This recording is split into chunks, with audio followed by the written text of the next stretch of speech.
From the shores of California, we jump all the way across the nation and across the Atlantic over to mainland Europe. Welcome to Austria and welcome to round number 5 of the Beer League. My name is Rempel. Joined alongside me tonight is Jacob Kohler. We are bringing you all of racing action from start to finish here tonight from Austria. Jacob, this race tonight expected to be a hotly contested one, coming back after a 1-week mid-season break. And this field is ready for more as we go racing at one of F1's most famous venues. Absolutely. There is not a better place for it. You want a good place to go do some booze cruising? This is it right here. We're going to be in Mazda MX-5s. Looking like it's going to be a ton of fun tonight, Nolan. Plenty of racing action yet to be had for us here this afternoon. Let's, of course, take a look at the championship standings. Enter racing action here this afternoon from the race over just a little while ago. It is, of course, going to be quite the scramble at the head of the field, I reckon, as we get a lot of drivers getting set to make moves. Of course, we move from last week's points to this week's points. And from Willow Springs, it is Ethan Hamlet taking over the top of the points boards, up 3 spots. Henry Lieberman only 2 points behind, but look at Henry Morse, up 11 spots, jumping his way from 14th to 3rd in the championship standings. Quite the drive for him.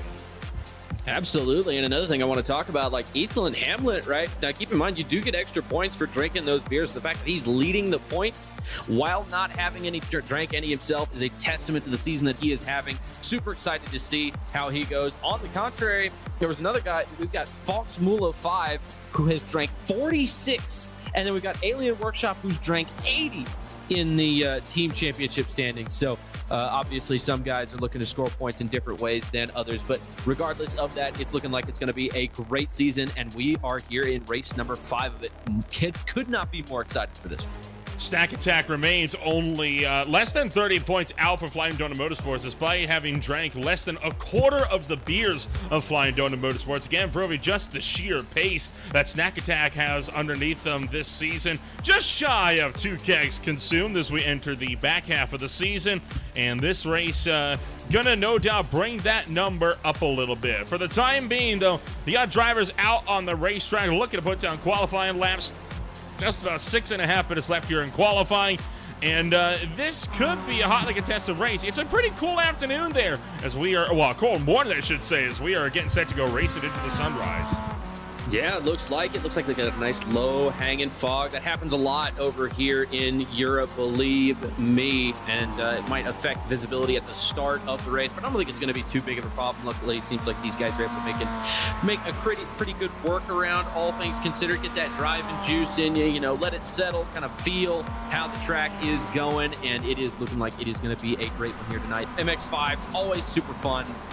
It's definitely looks like it's going to be great to see Team Galaxy 46 make their way around. It is going to be a hotly contested battle here throughout the course of the afternoon, and it is not going to be one that drivers are going to be wanting to miss out here. Of course, as we get set to duke it out here in Austria, what we can do, we can take a look at what a lap around this venue looks like. We'll try to pick out a driver that's just starting the lap, and well, how about this? Let's ride on board with Evan Campbell. He is right now hot on the heels of one of his fellow competitors just up the road, trying to use that slipstream to gain an upper hand here in this qualifying effort. He is just now making his way into the Nicky Lauda curve through turn number 1, hot on the heels of Corey Bear before blasting down the longest straight of the racetrack, and what will lead into the best passing zone on this venue, that over 90-degree hairpin up at Remus here, Jacob. Yep, Remus is always so difficult, and especially in a car like this that is super heavy. Once it gets going, it gets harder and harder to stop. You can see Campbell does a very good job getting on the brakes, trying to take advantage of that slipstream as much as he can. It looks like he is going to have to go for the overtake at some point soon, but they make it through Remus, and now they are headed down to Schlossgold. Trying to see if he can't mount a charge on Corey Bear right now, just tucking into the slipstream. But the question obviously comes, well, how long before that slipstream becomes a net loss from you on this racetrack? You can see he's actually backed off a little bit, entering turn number 5 of the racetrack, making his way up to Rauch this time by making his way through turn 5 there, and now up into 6. Corey Bear remains at the head of the field, but Barrett's going to swing a little bit wide, and that again going to compromise Evan Campbell's qualifying line, so definitely not a lap. That'll be one for Campbell to remember. Yeah, absolutely. Another thing I want to point out is that in Ross and Worth, there's a lot of gravel on the track, right? That is definitely going to have an effect. We may see a lot of that in the race as well. Sometimes guys can't exactly keep it straight on the track while sober, and obviously the driving juice is not going to help that fact. But with the gravel being on the track, that is something to keep an eye on as they make their way through Rind and Red Bull Mobile, and they are going to be making their way back towards the start-finish line.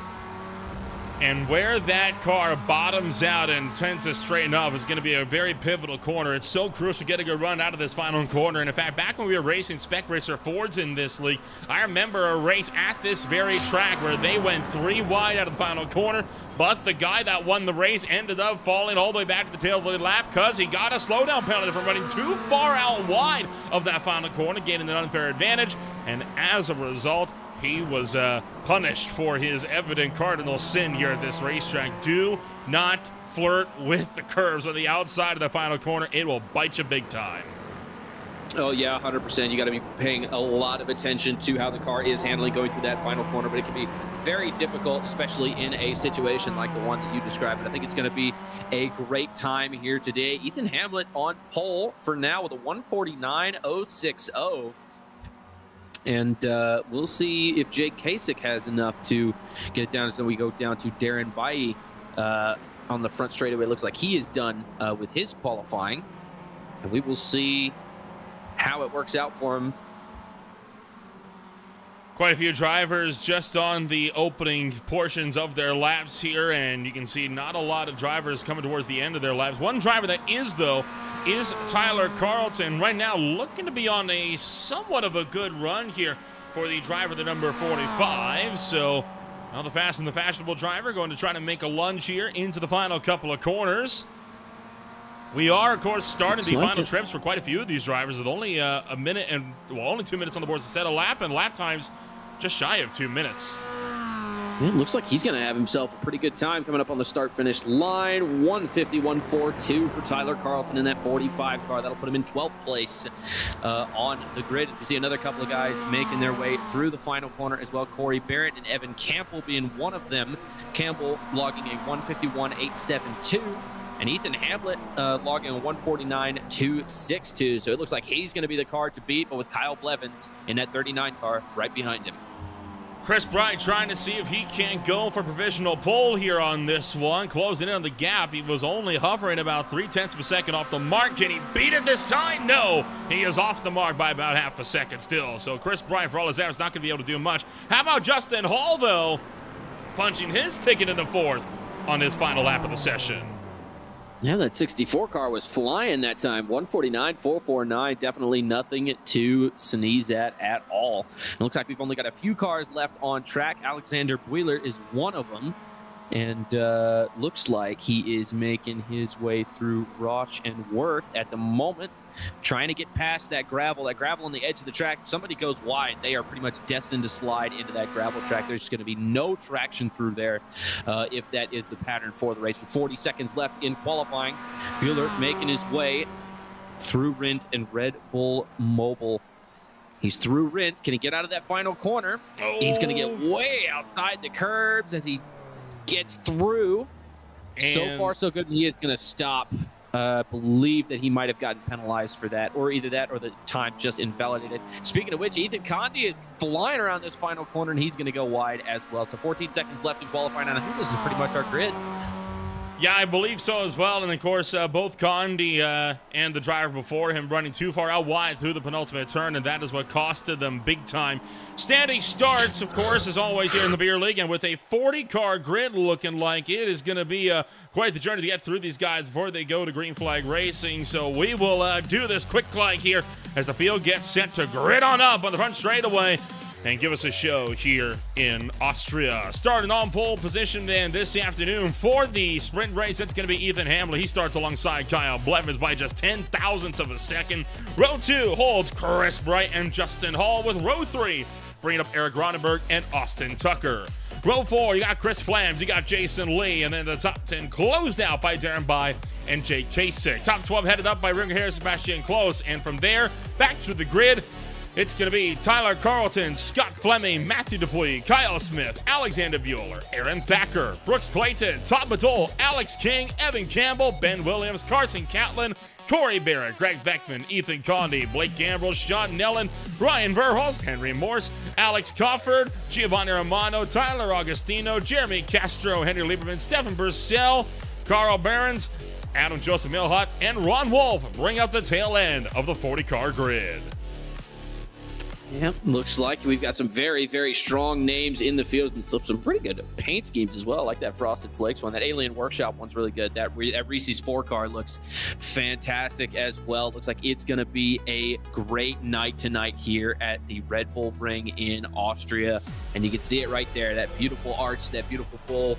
What a great testament to modern track design and just how far racing has come since its early days. We are here getting ready for this standing start. Just a few moments away as Jake Kasich and Alexander Bueller continue to get themselves a good run here this afternoon. One driver to keep an eye on, Matthew Dupuis, actually put down his 15th place run on wet weather tires, believe it or not, in the session. So, wow, he's the one guy to definitely keep an eye out for. He could be quick this afternoon, but that said, could have been a bit of early morning dew out on the racetrack. That kind of gave him a bit of advantage there on that one. Still waiting on the last few drivers, all the way to the tail of the grid, but the last drivers will not make the call. And so with that, the revs will build. And the 15-minute sprint race officially underway. One driver, Ryan Verhulst, immediately called out for a jump start right out of the gate at the tail of the field. And everyone else is firing off towards turn number 1. Here we go, baby. 40,000 horses all storming right down into that first corner. Hopefully we can get through it without incident. Looks like there's still some fog out that might play a factor in how aggressive these guys get this early in the race. So far, we actually make it through turn 1 completely clean, and at the Red Bull Ring, that is always an impressive feat, no matter what kind of field you have, especially, though, in 40 different MX-5s. Now, into the second hairpin of the racetrack, and, of course, the big question is, when does that the early race tangle that this league is known for flare up? They have been remarkably clean. There it is, right at the apex. 3 wide doesn't work, and that's going to cause a bottleneck right on the exit of the hairpin. Oh, looks like we've got 4 cars involved. Looks like the 2 is involved as well. It looks like we're going to keep on trucking. No yellow is out yet. You see Ethan Hamlet maintain the lead with Kyle Blevins close behind as we get more 3-wide action going into Schloskel. Plenty of drivers still fading towards the tail end of the grid, and a few drivers running a bit far out wide of the exit of that second hairpin. And now we work into the second sector. Dupuis gets a bit crossed up, tangles with Jake Kasich, and gets run out wide as a result. Kasich's not going to be happy with that one. He comes under fire from Scott Fleming. That'll drop him back to 15th place. Hamlin continues to run away at the top of the field. Blevins is under fire, though, for second. Yep, looks like it. He's going to have to try and slip out from behind him at the right time here, right? If you make this move too early or too late, that could cause absolute disaster. Looks like 2 of them went wide there. Ethan Hamlet and Kyle Blevins both went wide. It gives Chris Bright the opportunity that he needs to take the position.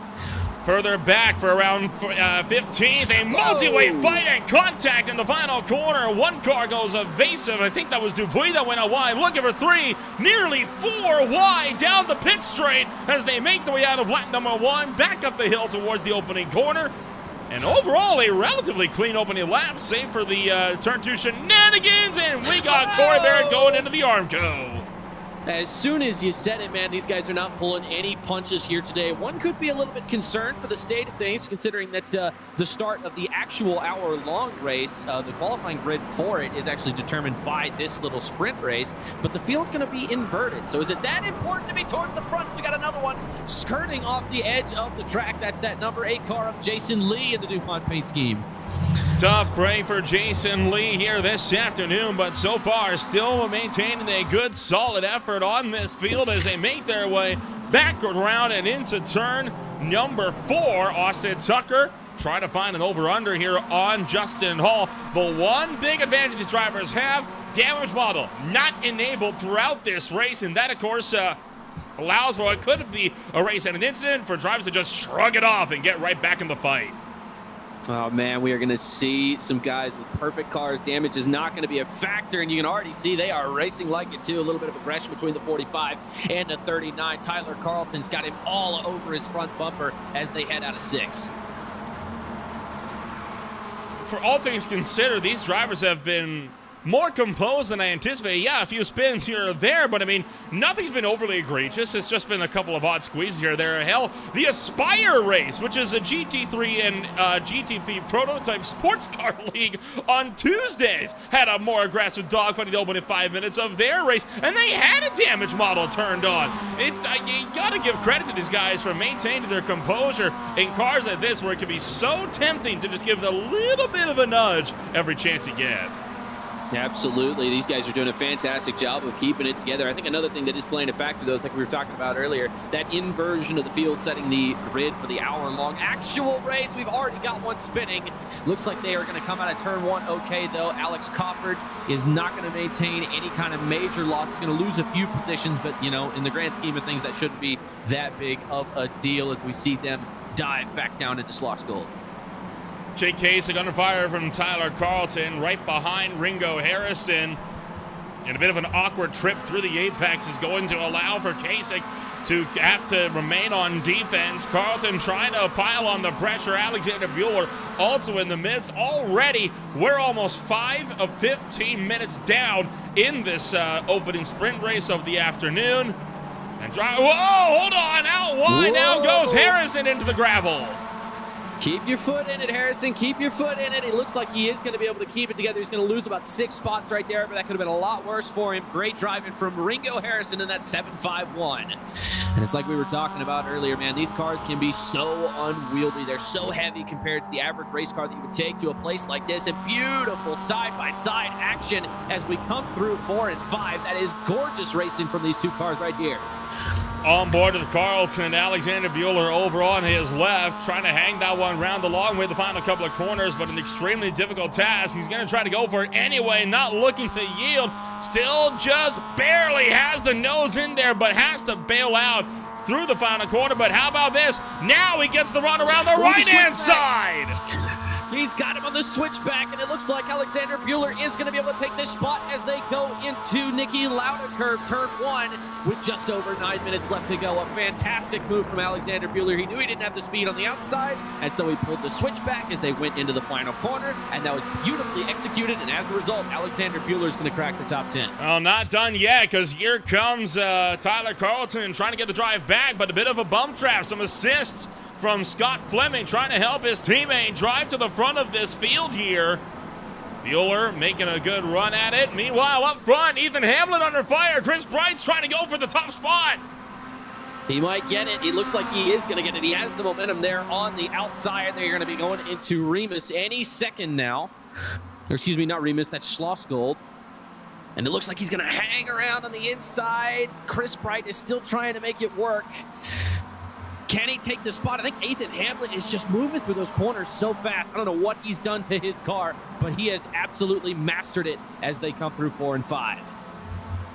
Hamlin's got something figured out on corner exit. It's clearly working to his benefit as Chris Bright's going to have to drop back into the number 2 spot, try again another time, and well, Bueller's been able to run away with it as Scott Fleming gets pushed out by Carlton. That lets Harrison start his offensive run. Harrison now into 12th. That's the last invert spot right now. If the race were to finish on this lap, Harrison would start the feature race on pole position. That's the top 12 that get inverted for that hour-long feature, as it were. Ringo Harrison just on the edge of that cutoff line. He's trying to put Carlton behind him, so he's got a bit of a buffer to work with, but Carlton has proven not very easy to pass as we go through further into this event. He's got a long train of cars behind him, though. A long train, but a train that has proven to be one that is willing to go at it if given the opportunity. And they're playing nice right now, but give it another 3-4 minutes or so, they're not going to be playing so nice anymore. You got a big train starting to develop at the top of the field as well, but Chris Bright looking to upset the status quo for the second lap in a row. Down the inside there, Remus, and Hamlin goes wide, and that lets Bright through for the lead. Yep, he's got it, but does he keep it? They're going to be on a long straightaway coming up to Schlossgold. Can he hang on? And it looks like Hamlet got a really good exit. He's also getting pushed by Eric Ronenberg, and he's going to be able to take the lead before the corner. Might even have the momentum to go around the outside. Gonna be a gutsy move here. It's difficult to try to hang one around the long way. Hamlet's gonna stick it in there though, and he's got him out of turn number 4. Ethan Hamlet drives right back to the point. What an effort though from Chris Bryant. Was successful in scaring him wide, just couldn't seal the deal in the next corner. Didn't get the assist from Eric Ronenberg. So Hamlet once again in his rookie season showing that he's got what it takes to fight with the best. Absolutely, and it's a thing of beauty, isn't it, watching these guys drive like this? Like watching two heavyweights go at it in boxing, or a great linebacker and a great running back meeting in the hole. It's just a clash of the titans, and you know that you're just lucky to be able to watch these guys drive great right now with just over 6 minutes to go. Hamlet, of course, clinched victory in his beer league debut about a month ago at Lime Rock Park, trying to see if he can size it up and do it again, looking for win number 2 of his career in just 5 races. And I think Chris Bright's got a slowdown penalty because he is backing off the throttle big time, letting Ronenberg and Tucker through, and that could very well see Chris Bright out of the fight for the win of the sprint. Oh man, that is really, really rough for him to have to get a penalty at such a critical moment like that. That's got to be demoralizing. But he's got to keep his foot in it. There's still 5.5 minutes left to go. You got to keep as many spots as you can and try to just keep it clean for the rest of the race. Outside of the lap 1 spins, we have not had any troubles so far throughout this race. Everyone has been driving it remarkably clean throughout this grid, and 5 minutes to go. You see a lot of these more isolated battle packs that Mazda MX-5s are known for starting to develop here. There's Scott Fleming trying another attack down the inside of Ringo Harrison. He's been going at him for the last couple of laps, but he has been unable to advance his way through this trade. Yeah, he's just having it. It can be so difficult to work through all that lap traffic, especially at a place like this where it's all straightaways, right? It's all dependent on the corner exit when it comes to turn 1 and turn 2. Like, those straights are just so long that if you don't get a good exit, you're just going to be stuck where you're at. You might even have people go around you. And Carlton making himself as wide as a semi-truck certainly isn't helping matters. We see Harrison has definitely had issues getting around him for the past couple of laps. 4.5 minutes left to go. Let's see how they mitigate this. Well, all things considered, you still have Tyler Carlton doing his best to try and upset the momentum here from that 75 or the 751 of Ringo Harrison. Ooh. Try as he may, though, Harrison not able to advance his position through as well. Scott Fleming links up with Tyler Carlton. Could we see a 3-car tandem here? Looks like we will. Aaron Thacker throwing his hat into the ring and getting involved in the fight. Round the outside goes Carlton, but not able to secure into the Red Bull curve as, once again, Scott Fleming in the wings, and they are side by side down the pit straight with only about 3 laps to go. They just hung Scott Fleming out to dry. He had 2 cars behind him. They both dipped out from behind him, and he's going to lose 4 spots here. Almost 4, 3 at the current moment. We'll see how the next corner goes. They dive into 1. He is going to be on the inside of it. Looks like Giovanni Romano in that 99 car. But man, they are absolutely fighting to get into this top 12 right now. Boy, I mean, we talk about it being Daytona month for a bunch of leagues. Everyone's out to Daytona. You had all the sports car leagues out there alongside the 24 Hours of Daytona. You, of course, now have everybody out there for the Daytona 500. And even at a road course, we still can't get away from the super speedway style nature that these cars can throw up. It finds its way to rear its head. Doesn't matter where you look. You're going to be getting some type of plate track style racing today. But looking for 3 wide now down the stretch. Scott Fleming's caught in the middle. Alex King out of nowhere trying to go for a dive bomb, and Giovanni Romano forced to tuck back in line. Yep, Sour Patch Kids making it sour here today. He is throwing his hat in the ring to try and take this position from Scott Fleming. Looks like he's doing a pretty decent job. Alex King in that number 9 car, or excuse me, that number 16. He's just got to keep his foot in it. That gravel on the edge of the track is proven to be difficult. You can see a lot of guys starting to lose grip through there. It'll be only 2 laps left to go at the line, and Ethan Hamlet continuing to lead the way. Ronenberg hot on his heels, and we've got an issue for the Canadian. Giovanni Romano slowing dramatically at 1 car. Oh my goodness, Alex Crawford going hard into the wall. Now, likely a planned exit for Crawford, He and Giovanni Romano are both drivers that love to pull the last to first challenges in this league. And there are two drivers who will almost always take themselves out of the sprint race a couple laps before the end. So no surprise there, but it seems like potentially both of their plans getting a bit of a hiccup in them. Yeah, that is definitely one way to go about it. Did pick it a little bit of an early time. Still over a minute and a half left to go. One full lap of this track left to do. We can go ahead and pretty much consider this one the white flag, if anything, as Ethan Hamlet continues to lead Eric Ronenberg and Austin Tucker through this thing. It looks like Chris Bright has recovered from his penalty magnificently, still hanging on to that fourth position and by a very wide margin. Well, the sun is fully up, by the way, over the Red Bull ring as well. It's more just a... Whoa, hold on! Contact for the lead as Ronenberg forces the issue. Gets clear for the top spot. Hamlet, though, trying to get the crossover. Right now, all of this dim lighting is just from the sheer amount of fog that is descending over this racetrack in the early dawn of Austria. Hamlet back around the outside of turn 4, makes it stick. Yep, he does make it stick for the time being. 50 seconds left now. He's just got to be out front when it hits 0. When it's all said and done, hiding in those tire tracks is Austin Tucker. He's going to get maybe 1-2 more chances to take the lead here. He can't squander it. Looking for the white flag this time by Eric Ronenberg, hot on the heels of Ethan Hamlet. Hamlet's a driver that has shown he is not afraid to get the elbows out to maintain a lead if he has to. There's already been contact once today, and Ronenberg is the driver that pushed Hamlet out. Will he look to do it again? 1 lap left to go in the 15-minute sprint, and Ethan Hamlet trying to see if he can hang on for another sprint race win. Yep. Here we go. White flag this time. They're through 1, headed towards Remus with a full head of steam. Austin Tucker looks like he's just going to want to stay in those tire tracks until he can get a very, very good opportunity. Looked like he was thinking about it going into 1, but it looks like he is going to try and swing out right about now as they head towards Remus. Can he go around the outside? It looks like he's going to try. He's on the quarter panel. He's not giving up. Hamlet got loose. Austin Tucker and Eric Ronenberg are going to be trying to surge into the lead here. Hamlet did get a good exit, so he's still going to be on the inside as they head towards Schloss Gold. Trying to see if he's got a run for these guys. Hamlet still has the inside. He's been good here in turn number 4. Next to no drives, been able to be a match for him here. Ronenberg's going to have to take a page on Hamlet's playbook. You hang that one the long way around, but he's too far out wide. And once again, Hamlet forces his way back into the lead of the race, but Ronenberg under a tenth of a second. He's going to dive for it into turn number 6.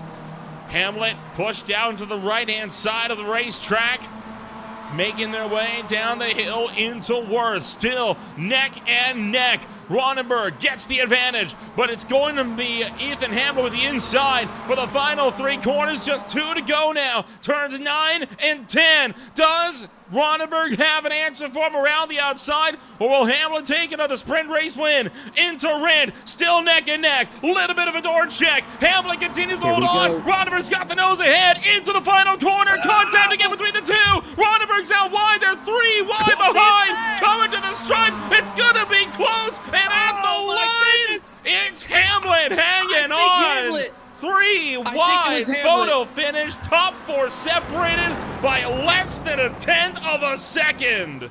Oh my goodness, what a finish! Did you see that? They were 3 wide as they came down the front. I thought for sure that car on the inside, I think it was either Ronenberg or Tucker that was on the inside there, was surely going to have the momentum. What a great way to end this little sprint race. And man, that was absolutely electric, those last 2 corners. And you can see right here, he just holds that inside line. He knows he has the apex. He's not worried about it. He's very, very calm. And Hamlet getting a very deserved sprint race win right there. Just parking his car right there on the apex, making it so that he had the ideal line and nobody else did. And it looks like it was just enough. By no more than a foot, he is going to take this one. And wow. Gosh, tell me you've ever seen anything like it. That is beautiful. Shades of the Spec Racer Ford race here about 5 or 6 seasons ago. I mean, if that's what the sprint race has on offer for us, oh, don't you know that main event is going to be an absolute doozy here this afternoon. Still plenty of racing left to be had in this one. But we got ourselves a little quick break coming on up, of course, as this field is going to get itself fully set to go. These are the top 10 drivers at the end of sprint race in action here this afternoon. It is Hamlet from Ronneberg, from Bright from Tucker, Flans, Casey Blevins, By, Hall, and Bueller round to the top 10. But boy, so rarely will you ever see a finish with all four top four drivers separated by less than a tenth, even by oval standards. That's close. Yeah, that is a very, very close finish. There's usually only two places in the world that you see that. It's Talladega and Daytona. But, man, what a finish we got here at the end of this sprint race, and I'm looking forward to seeing the main event, let me tell you. Main event coming up in just a little while. We'll be back with more in just a moment on Green Flag TV. Stay with us as it is 1 hour of racing from Austria coming on up.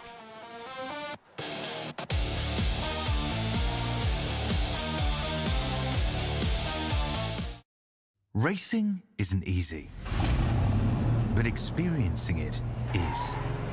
iRacing puts you in the driver's seat with the industry's leading sim racing game. Drive on laser scan replicas of the greatest racing circuits from around the world. Go head-to-head against other drivers chosen by skill-based matchmaking to ensure competitive racing at every level. Compete across all your favorite series in officially licensed cars engineered to deliver the most accurate driving experience possible.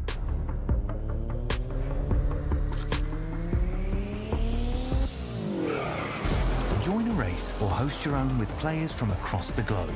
Race against the computer or in a league with friends. Feel the thrill behind the wheel. Visit iRacing.com.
Welcome back to Green Flag TV, where we are seconds away from the main event kicking off here once again at the Red Bull Ring. Coming off of a hot and heavy sprint race at the Red Bull Ring. My name is Nolan alongside Jacob Kohler.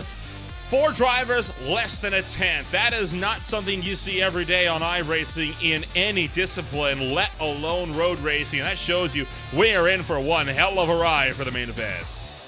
Absolutely, and going back more towards the beginning of the race, a lot of the moves that you saw that were getting made were in turn 1, 2, and then the last 2 turns as well. I mean, there's just those heavy braking zones and those long straightaways give people a lot of chances, especially we were seeing a lot of tandem drafting out there, especially on the front straightaway as well as they were coming to the line, right? Hamlet was able to get that tiny little push from the car behind him, and that was what got him over the edge to get that sprint race win. But if we're going to see a lot of tandem drafting on these long straights, I'm not exactly against it. It looks like it's going to be a very, very interesting take on how MX-5s usually run around this track.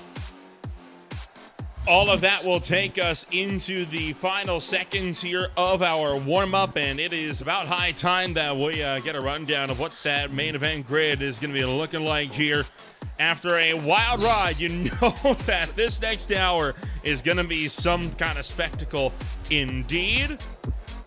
About 5 seconds left here before this session officially changes over, and we are going to kick things off with none other than Scott Fleming up on pole position here this afternoon after the top 12 inward. Tyler Carlton starts along to him on the front row. From there, you got Alexander Bueller and Justin Hall. Row number 3, Darren Bai and Kyle Blevins. And right behind them, you got Jake Kasich and Chris Flams. They are brought up by 2 of the drivers in the 4 cars under a 10th, Austin Tucker and Chris Wright, with the likes of Eric Ronenberg and sprint race winner Ethan Hamlet bringing up the rear end of the top 12. Back through the field, you got Aaron Thacker, you got Brooks Clayton, then it's Ringo Harrison, Jason Lee, Matthew Dupuis, Alex King, Tyler Augustino, Tom Madole, Ron Wolf, Carson Catlin, Greg Beckman, Ben Williams, Blake Gambrill, Kyle Smith, Corey Barrett, Sebastian Close, Henry Lieberman, Jeremy Castro, Adam Joseph Milhot, Ethan Conde, Evan Campbell, Alex Cofford, Sean Nolan, Henry Morse, Steph Purcell, Giovanni Romano, Ryan Verhulst, and Carl Behrens bring up the tail end of a 40-car grid.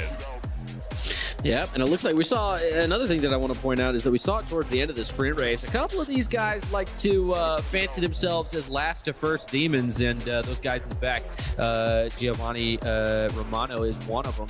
We'll see if their dreams come true here at the Red Bull Ring today. But we are getting ready to do the standing start to start our hour of racing here in Austria. Oh, don't sleep on Coffin and don't sleep on Romano. Those 2 drivers have the most wins out of anybody in this league. The only 2 drivers with wins in the double digits. For example, tied for 3rd on wins column, Chris Hannigan, Eric Ronberg, Henry Morse, they all have 7. Alex Cofford, 27 wins to his name. Giovanni Romano, 33. 2 drivers never want to sleep on. Yeah, they look like they're back to last first demons, but hey, they got the name for a reason, and it's no joke if they can back up the threat. Absolutely. If they can find a good drafting partner, they will find themselves at the front of this field in no time. It's really only viable on those first 2 straightaways, maybe the 3rd one if you can keep it together through those little bendy bits. But, you know, we'll have to see how it plays out. We see already a couple of cars going to pit lane. That's not good. Revs are going to build, and it's go, go, go in Austria as the field takes off, headed towards turn number 1. The fog finally being burned away by the morning sun in Austria, and all of that leads us into turn number 1 for the first time here this afternoon. Last time we got through here perfectly clean. Will it be the same this time around? Sure looks like it so far, and we are through the opening corner clean, but we didn't make it through turn 3 last time out either. No, we did not. It looks like they are going to get led down by Scott Fleming. Has a commanding lead as they head toward Remus down this long straightaway. It looks like things are going to get through relatively okay. We almost had a 3 wide back there as he swings high to try and block, but it looks like things are going as steady as they possibly can coming out of Remus here. And all of that takes us then to turn number 4. So we've made it through the first big break zone. We've made it through the second. Can we go 3 for 3? Once again, hard on the binders as the field tries to swing their way around the long way here through the exit of turn number 4. And yet again, we are able to get the job done. How about that? One of the cleanest starts in beer league history right there, Jacob, as Scott Fleming continues to lead the way, but not by much. Not by much. He's got Carlton close behind him. We saw it in the sprint race, right? Carlton is able to make that car as wide as a bulldozer. He will fight tooth and nail for every position like he's Ryan Newman. And speaking of fighting for positions, Scott Fleming's definitely feeling the pressure. His right side's got onto the gravel right there. We've already got a spin coming through that corner. It's Roush, and you know that it's a deadly corner for a reason. Looks like 3 cars involved. Ben Williams is one of them. Unclear who the other 2 are.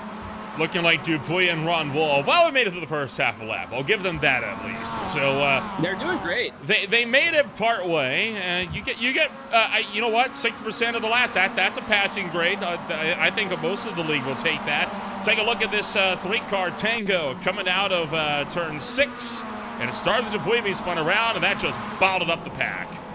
Oh, yeah. And there's nowhere for those guys to go. It looked like that 703 made contact with another car. It was inside, but it's very hard to tell from the camera angle. So we'll see if that gets looked at post-race. At the current moment, no word on anybody getting any penalties. And we see Chris Flamps here in this 137 making their way back toward Remus.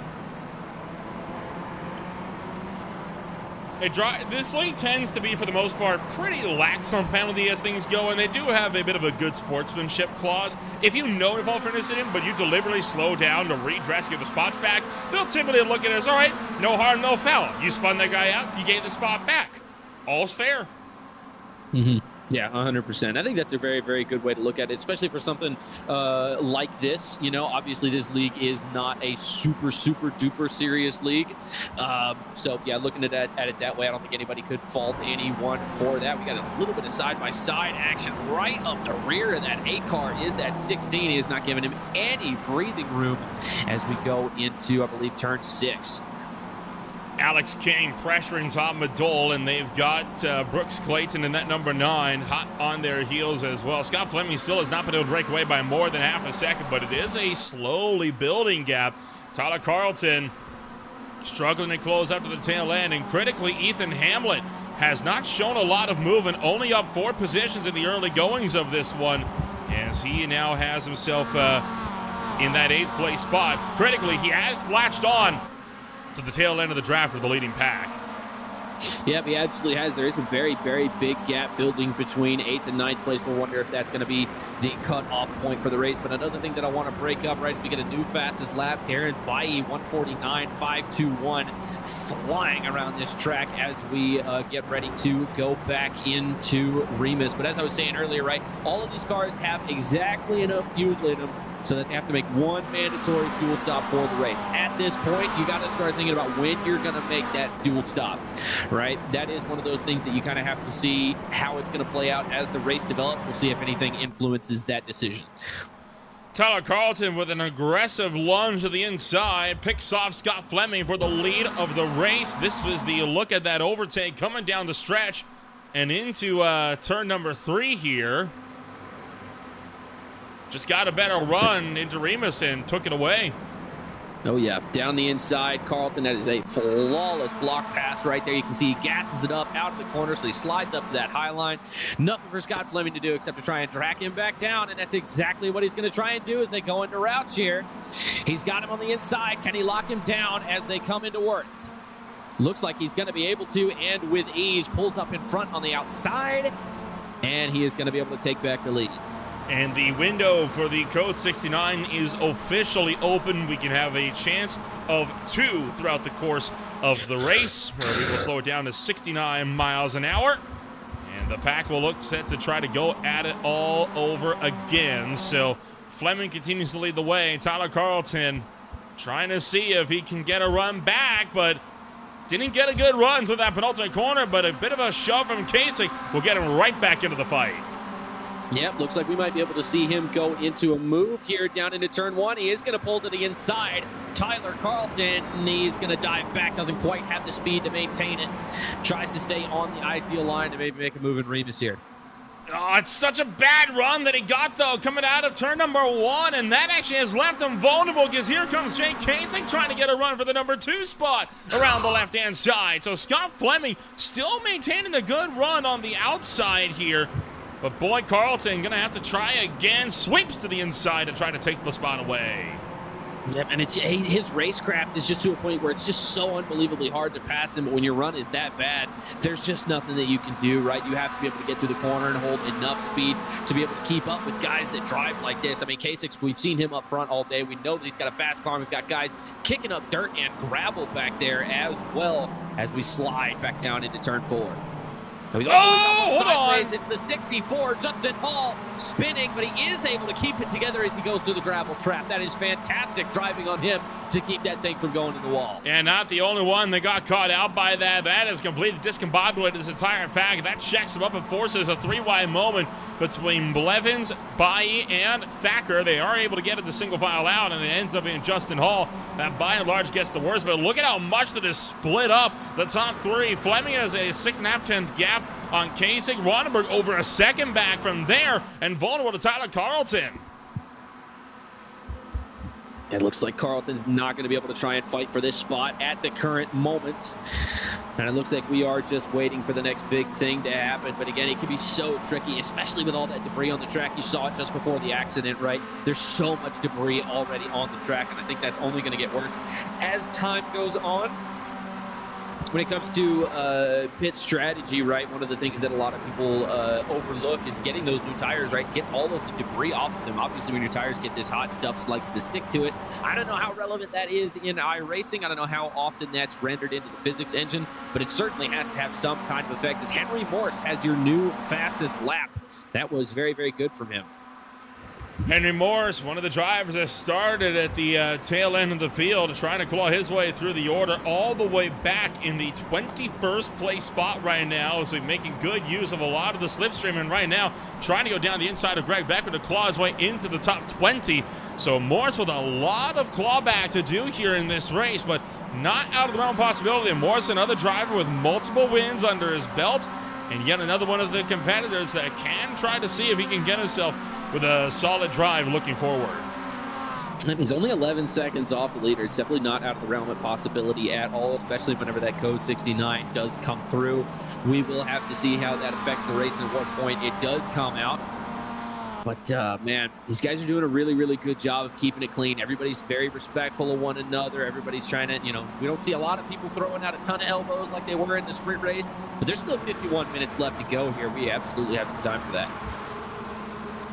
It's all up to the clock, and of course, it's up to RMG. Where or if do the code 69s fall? There is the very rare occasion where you could end up not getting any form of code 69. It is rare, but it is in fact possible. Greg Beckman looking like he's had a bit of a moment. Right on board with him. Yeah, I'm not really sure what happened here. Let's take a look. Looks like he is coming through, and he just goes wide into the gravel, and he's just going to try and find a way to, rejoin the racing surface safely.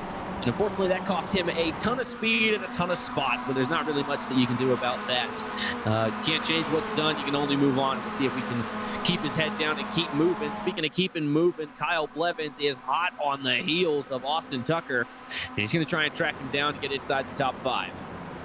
And speaking of moving as well, Tyler Carlton reeling the gap into the leaders. And the big reason for that, the top 3 have finally caught each other up, and they are starting to fight again. Now, this could be crucial here, because the more these drivers fight it out, every single corner is a 10th or 2 lost, and that allows for 4th place on back to slowly but surely inch their way closer and closer and closer. You know as well as I do, Jacob, Mazda Racing is all about momentum. If you do not have momentum on your side, you are going to drop like a stone. And anytime they go side by side, it just causes that momentum to plummet. Yeah, absolutely. If you are on any other line other than the ideal one, you are losing so much time with how heavy these cars are and how low to the ground they ride. But it looks like they've done a pretty decent job of keeping that in mind. Scott Fleming going very wide off of Worth there. And it looks like Jake Kasich's going to be able to take that opportunity to try and get around him on the inside. Now, if you're Fleming, are you fighting this one out, or are you doing what Fleming just did and backing out to try and see if you can pick up the draft of Tyler Carlton to help reel him in? There's a part of me, right? It's so easy to sit here on your armchair and just be like, there's 49 minutes and the code 69 hasn't come out yet. There's no reason to be that aggressive. But man, when you're in that car, it's a totally different perspective, right? These guys are there to race. They're there to win. And nobody comes to these things to finish in 2nd place. So I think Scott Fleming is just following his gut when he wants to fight that hard to keep that position. I think he's doing what any of us would have done in this situation.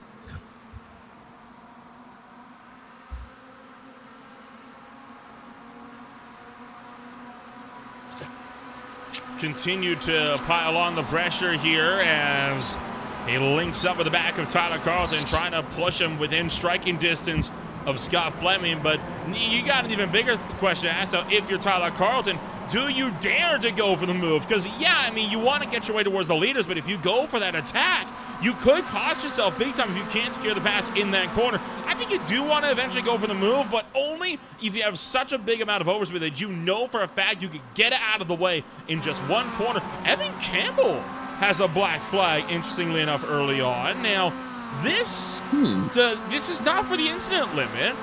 I think he had a slowdown penalty that didn't get served in time. That is very, very interesting. Looks like we're going to be able to see him kind of drop right here. So I'm not exactly sure what the punishment is going to be, if it's going to be a 5-second, 10-second stop and go, or if they're just going to have him do a drive-through.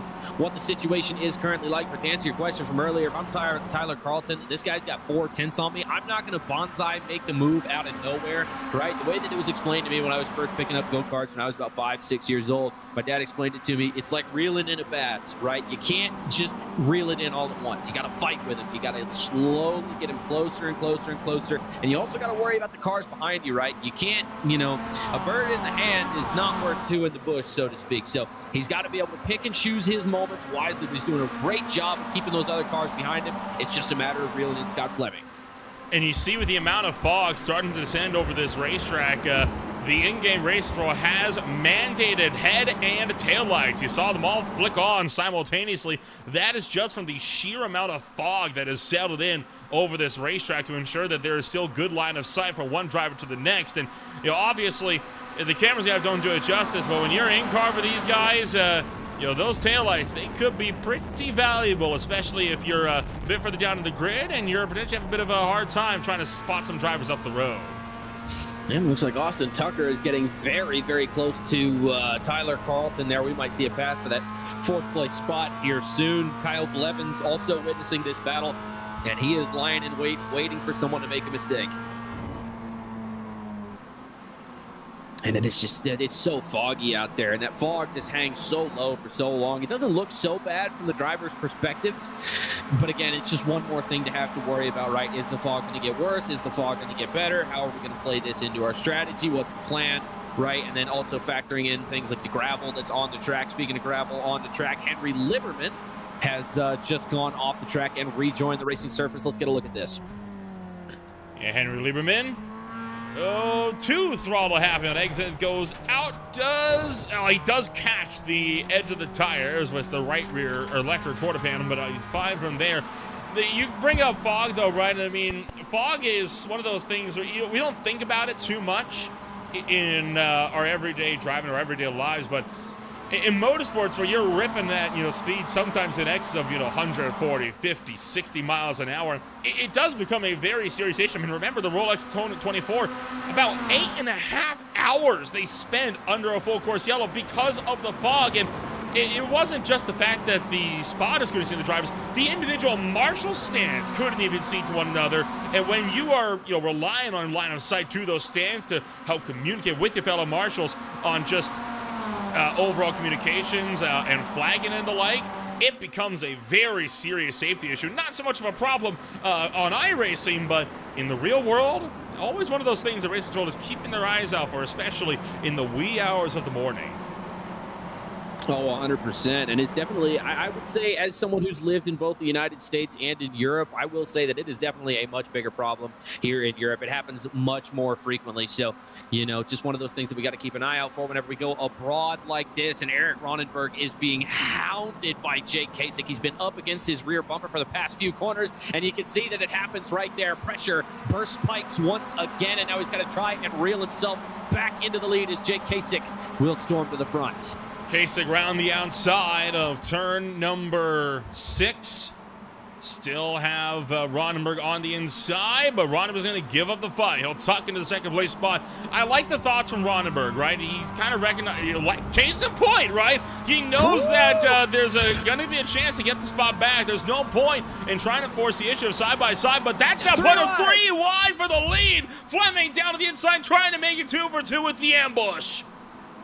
Yep, I think something happened with Kasich right there. He just was not as fast off of that corner, and that caused both of them to go around him either side. He did a great job of keeping it still in the middle right there. Ronenberg still is yet to kind of get around him all the way, but Scott Fleming is back in the lead.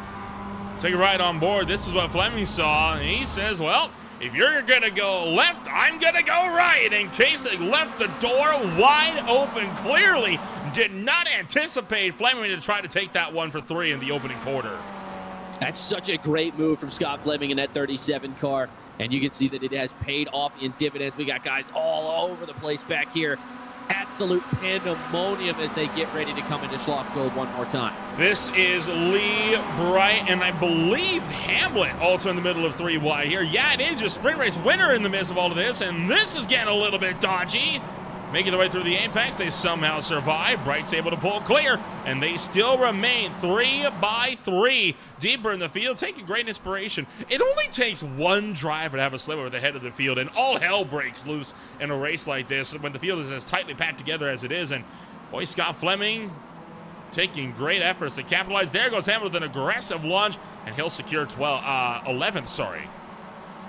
Yeah, looks like he's done a pretty good job of that there. And it's one of those things, right, where that situation it just gets so dicey. 3 by 3 down into Schlossgold. That's not an easy thing to do, right? It's not an easy thing for 6 sober guys to pull off. But the fact these guys can get it done under these circumstances, that is a testament to the class of driver that Beer League has brought in for these races. And Mazda MX-5s, you know, it's just another layer of difficulty on top of that. Such a heavy car, very, very difficult to maneuver around and get to do what you want it to do. It feels like you're fighting it all the way around, and they've done a fantastic job of keeping it together here today. Well, the battles continue to rear their heads with no end in sight. Scott Fleming continuing to lead the way up front. Jake Casey want to see if he can potentially tuck back into line here as they'll make their way into turn number 1. Bit out wide goes Fleming, and that lets Kasich get the overspeed, and here comes the run. And Kasich is just so very, very good at that. He just sits on your bumper. Shades of Darrell Waltrip. He just sits there, and he doesn't make the pass. He doesn't do anything super aggressive. He just lets you know that he's there, and he's always going to be there, and there's nothing you could do about it. And again, it's just putting that psychological pressure on your opponent to force them into a mistake. But there's one thing that people don't say about pressure. Pressure does burst pipes, but it also makes diamonds, and we will see if Scott Fleming is a diamond here within the next few corners.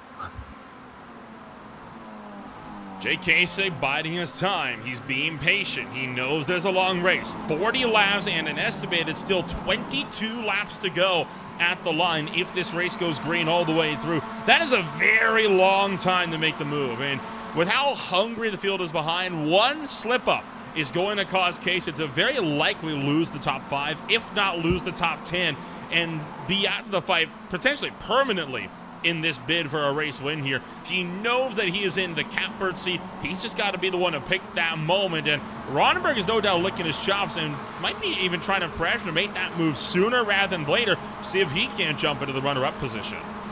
He's going to get a little bit of momentum here. Scott Fleming went wide off of Worth. Again, he's been doing that all day long, been very much struggling to keep those right side tires on the track coming off of that corner, and now they're going to be heading into Rent and Red Bull Mobile. And we will see how they fare coming across the start-finish line. Kasich's not going to make his move yet. Doesn't quite have the momentum that he needs. But Ronenberg is also falling behind him a decent amount. The accordion effect taking place in the top half of this field. Drivers continuing to absolutely gun it, running all out here at the Red Bull Ring. No drivers are pulling quarter as Jake Kasich still maintains that gap within a quarter of a second. You know what this is really starting to remind me of? The Daytona 500. Everyone was just running around 3 by 3 wide, but no one was trying to pass. They were all just saving fuel. Yeah, I know. That's why they got to get rid of those freaking stage cautions. Can't stand it. All that fuel saving going around. Let them run green all the way to the end. But that's just my personal opinion, and that's a completely different racing series. You see Kasich is just still right there on that rear bumper. They're coming up on lap traffic now, and he is just content to just sit behind Scott Fleming and wait for him to make a mistake. And it doesn't look like he's being pressured too much by Ronenberg behind him. It looks like Scott Fleming's going to go wide to try and get around Evan Campbell here.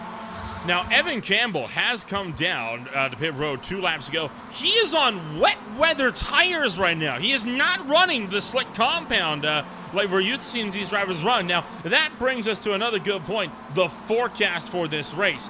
Now, around the start of the feature event, the rain chance was at 36%. That has jumped up to around 75 to 80% now. It will peak at about a 91% chance right near the end of this race. But I think for right now, for Evan Campbell, he's pitted way too early for the wet weather compound because he is just hemorrhaging time right now on a dry track. Yeah, absolutely. I think he was just trying to make an aggressive call just in case the weather worked out in his favor. But unfortunately, I just don't think it's quite at that point yet. It looks like he is just going to pull off and just try to make himself as predictable as possible so everybody can keep getting around him. Meanwhile, as a result of that, of them having to follow him through those last few corners, Scott Fleming, Jake Kasich, and Aaron Ronenberg have run away with the lead of this race, and they are going to still be in a three-way fight for it. Over 1.2 seconds separates Ronenberg and Austin Tucker right now. Look at that white dot. That is the sun. That is how thick the fog is around it. You can stare directly into the sun and be virtually unaffected by any kind of glare on the cameras. That's how you know it is an extremely thick fog that has descended over this racetrack. No precipitation, at least yet. Now, granted, 90% chance, right? That's what this is going to peak at here for the chance. That still leaves a 1 in 10 chance that we're not going to get any kind of rain today. And sometimes the odds are not for you, and sometimes, hey, that forecast just ends up being dead wrong. I've seen it time and time again. It's the old saying, right? You know, it's like, why in the hell are they saying there's going to be some kind of rain out there when there's not a cloud to be seen in the sky? Well, one of the things that we talk about a lot, right, when I was in training to be a special weather technician for the United States military, one of the things that people get wrong about reading the forecast a lot is that little percentage value. That's not the percent chance, right? That's not exactly how it's supposed to be read. Coverage of water. So when you see 90%, that means there's going to be a 90% coverage over the affected area, right? Over the affected area that the clouds are covering, right? So you could potentially be in that 10% that doesn't get covered, right? Right there on the edge of that little rain cloud, depending on how the wind is going to play a factor in it. Because believe it or not, the wind plays a much bigger effect in whether or not you get rained on than you realize, because the wind is so much faster and so much more powerful way up there where the rain clouds are. But again, that's us being pedantic and getting into things that don't really matter. In reference to the race, it's definitely going to rain today. Make no mistake about it. It will rain. That is virtually a guarantee, right? Unless all of the things come together to make it not rain, which we're already 25 minutes of the way through it and it hasn't started yet. So we'll see how things happen. Going back down to the driving, Jake Kasich just now off the bumper of Scott Fleming, giving him a little bit of room to breathe here. You talk about weather and the whole chance of rain, not chance of rain, but the coverage percentage of rain. And I got quite the story about that one. I'll save that for a Code 69, though, when or if we get one. But right now, a lot of drivers, I think they're playing this by ear. No one's got a strategy set in stone, but we are approaching the halfway point where sooner or later, the fuel tanks are going to force these drivers to make a call. Yeah, it's getting to that point, right? We're almost halfway through the race. Do you wait for the Code 69 to come out, or do you pit now? Because, I mean, that Code 69 is going to help you save fuel, right? A full lap of just going around the track, putting it on nice, easy 3,500, right? That's going to save you a lot of fuel, a lot of time as well. But if you have a nigh on empty tank and you got to sit through that, you got to wonder like if you're going to run out of gas or what's going to happen, or if you choose that moment to go down pit road, that is going to be a very, very tough call. We'll see what the drivers decide to do here. We've talked a lot about the battle at the head of the field. There is this secondary pack near the tail end. This is 26th through 31st, headed up by Matthew Dupuy. Also in here is Kyle Smith, Tyler Agostino, Beckman, Verhulst, Williams, all under a blanket here. They've been, for all intents and purposes, running much of the same of what we've been seeing up at the front. No one's really keen on going for moves, although we do see one there as Agostino will look to go around the outside of Kyle Smith into the final couple of corners here and makes that move without too much fuss. But much like at the front, drivers are playing the waiting game. Everyone's seeing how the fuel strategy is going to pan out over the course of this race and see where the line is going to fall in terms of the fuel numbers. Yeah, that is just going to be kind of, everybody's just kind of sitting and waiting right now, so to speak. Everybody's just trying to stay in their groove, try and build as much momentum as they can. Trying to just get as much of a feel for how the car is handling and see if we can make any diagnostics for the pit stop that is coming up. But again, Kasich still right on that rear bumper of Scott Fleming, not giving him any room to breathe. He's barely had a lap and a half to collect his thoughts before he comes under fire again. Other drivers are currently down pit road, Sebastian Close and Ethan Condy. And critically, Close has come out and he is on slicks. So he did not have faith that the rain was going to come out in the next little while. So he is going out on dry weather tires here on this one, and he'll try to see what he can do with those Michelins underneath him as the field continues to work deeper and deeper and deeper into this race. Only 3 minutes from the halfway mark, and this is one of the longest points all season that we have gone without a code 69 in the opening half. Yep, it's definitely taken a while here. I'm very surprised that it hasn't come out yet. I think a lot of these guys are also counting on it as well. We've got a couple more guys coming down pit road here. Few more cars from the looks of it. I'm not exactly on board with the no wet weather tire calls at this point. I don't have a radar screen in front of me right now, right? I can't exactly tell you what the weather is looking like, but looking, with my eyes, with how it looks outside, that is a bold call to say there's not going to be any rain. I'll be 100% honest, but we'll see if it works out for them as we see these guys head into their pit stalls. Well, hey, sometimes Mother Nature just wants to throw a wrench into the works and do a complete 180 on its planned strategy. I mean, I live in British Columbia. We know more than anybody. That forecast can be about as reliable as asking a dog not to eat food on any given day. I mean, it's one of those things you gotta sometimes just take it in stride, and hey, sometimes the forecast is just plain wrong. It happens from time to time, but the field makes their way out of pit road, and no one except for Henry Lieberman is going on to wets. That is a very, very interesting call. So maybe the radar does look different down there. Maybe they're just not expecting it at this point in time. Maybe we'll see a couple of guys come down pit road for wet weather tires in the future, provided that it does rain, which is pretty much virtually a guarantee. Again, I'm not exactly sure how it works in iRacing, but 90% coverage is 90% coverage. I mean, that's no small potatoes, right? You wouldn't be flying any aircraft today, that's for sure. But that's neither here nor there. We'll see. Through the pits, Austin Tucker has come out in the lead here. He hasn't pitted yet. No, the top seven have yet to stop. To pit. I see. So Ethan Hamlet is actually your current technical leader, although I'm not sure if he has pitted yet either. It looks like he has, though. He is on about the same time cycle as these guys, so maybe he only took 2 tires. We will see. I don't think it took any. The drivers that took 4 tires, you're looking at 23.7 seconds. Ethan Hamlin, only 16.3. I think he took fuel only to try to get the jump. Interesting. He's got quite a few seconds between him and Eric Ronenberg. If he can stretch out his performance that long, we know he knows how to drive the track super well. We know he's got a very fast car. So with 30 minutes left, can he? Question to answer. Halfway home, everybody but Giovanni Romano comes down pit road, watching to see who, if anybody, makes the change on the slicks. It is worth noting, we are more in the dark about the weather forecast than the drivers are, because the drivers have a special little tab that they can pull up in their sim that tells them what the exact weather radar is looking like. We don't have access to that, at least from our production side of things here. We have to just rely on the predetermined forecast that was posted to us before the session, even when live. So these drivers do have a bit more information than we do, but given the fact that Lieberman did come out of wet weather tires, that does lean to say that there is some kind of rain on the horizon. It's just not coming in as quickly as drivers were anticipating.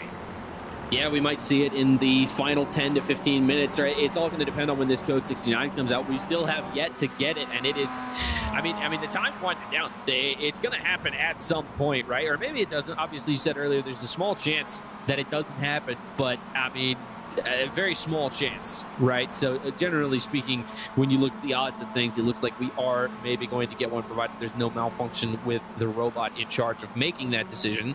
Giovanni Romano still making his way around the track, and very quickly he is going to be coming down pit lane at any second now. Henry Lieberman has taken the tow to pit road after an issue for the driver, the number 67. Take a look what has happened to him. Looks like he just goes off the track and stops. That's interesting. That looks like he's just had enough. Maybe he had to go. Maybe something came up. Who knows? I mean, again, it is only sim racing, right? We're not actually in cars going around the track here. So if you need to leave at any point, you can just do that. So maybe that is what happened. It's still unclear at this time. We see these guys kind of fighting for that top 15 position there. Darren Bailly in that 22 car doesn't look like he wants to give up just yet. Oh, contact! Alex Whoa. King pushes Jason Lee off the racetrack as Romano is into pit road right now, and that's going to cause these guys to now be 3 wide down the pit straight. Chris Bryant on the right-hand side goes evasive, looking for 4 for just a second. But Lee is able to get the jump on all of them around the ice, or the outside of the final corner.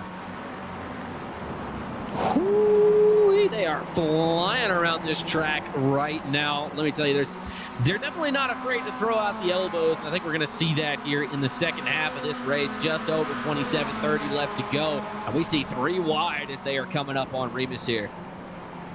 One car pulling off the road. That's Sean Nolan having an issue right at the head of the field. Not sure what's going on there, but they will get it back down to 2 here. And that looked to be the number 79, of Blake Gambrill. May have just been trying to get out of the way. He is laps down after having that penalty earlier on, so I think potentially just trying to go evasive to stay out of the way of the leaders. Yep, definitely not a move that I disagree with. I mean, obviously, whenever you're lap traffic, you don't want to be in the way of the leaders. That's just kind of, being a good sport, and that's something that this league heavily promotes. Still, man, there's so much gravel on the edge of the track. My goodness. As we get going down into 5 and 6 here, these guys are still neck and neck for this top 15 squabble we got going on. Kind of going back to coverages of rain and the percentage marks and what those actually mean and all of that. I remember at one point during when I was working at the local drag strip, we had a singular dark cloud that dumped rain on the whole track. Now, everywhere you looked around, blue skies, far as the eye could see, there was one cloud, and it was right over the racetrack, and it dumped rain so hard and so fast that we went from a fully prepped and ready to go track to completely losing the whole thing within 15 minutes. They called the day off as a result. It would have taken at least 4 to 5 hours to completely reprep the track. 5 minutes after they made that call, it stopped raining. I mean, that is one of the days where Mother Nature said, nah, you're not having any fun today. Nope. And that's just for a drag strip, right? Imagine if that happens at a place like Daytona, right? Especially in Florida where the weather is just on and off all the time, right? So you're absolutely right. Mother Nature can't just come in and wreck your whole day. That's not even just racing. That's just life. You know what I mean? So it's definitely one of those things that can be very, very iffy, but generally speaking, the technology is a lot more reliable than people give it credit for. When it comes to sim racing in situations like this, especially considering that we don't have nearly as advanced technology as the drivers do, we'll see how it goes. But again, 90% is 90%. I'm going to die on that hill. That is very, very much going to rain in the local area unless you are very lucky. Maybe it'll only rain in the grandstands. Maybe. That'd be hilarious, wouldn't it? I've seen that happen before as well. It's a rarity, Really? but it has happened. Like in iRacing or in person? Because I'd be much more surprised that happened in person. In person, actually. It was one of those situations where the rain was coming in over a river, and so we could kind of see it creeping up throughout the pit area, but eventually we had to shut down. But for a little while, it was only rainy in the pit area. That was enough, though. It was. Yeah, fair enough. I remember getting ready for ball games when I was a kid in high school. I lived in a little town that was just off the Coosa River in northeast Alabama, and it's just every time when those rain clouds started coming over the horizon, it was like, oh yes, please, because it would be like 105, 106 degrees out with like 70% humidity, and you're just like, please rain, please give me some rain and some wind right something about now. to cool me off. Yes, please. My goodness. I do kind of miss playing ball in the rain. Of course, you get enough of that with flag, but it just ain't the same as pads. But that's beside the point. As we get back down into race, these guys are still fighting very hard for the lead. Hamlin has actually increased his lead by 1.8 seconds since we got through pit stops. He is absolutely flying around this track to try and hang on to this lead. Evan Campbell, the driver that came down for wet weather tires, he has abandoned that strategy. He has come back down, and this time he has put on slicks. So I think drivers more and more are giving up on the strategy. Purcell now the only runner on wet weather tires. He has been on those tires for about 4 laps now. And he now sits 1 lap down. Jacob, are you feeling nervous yet?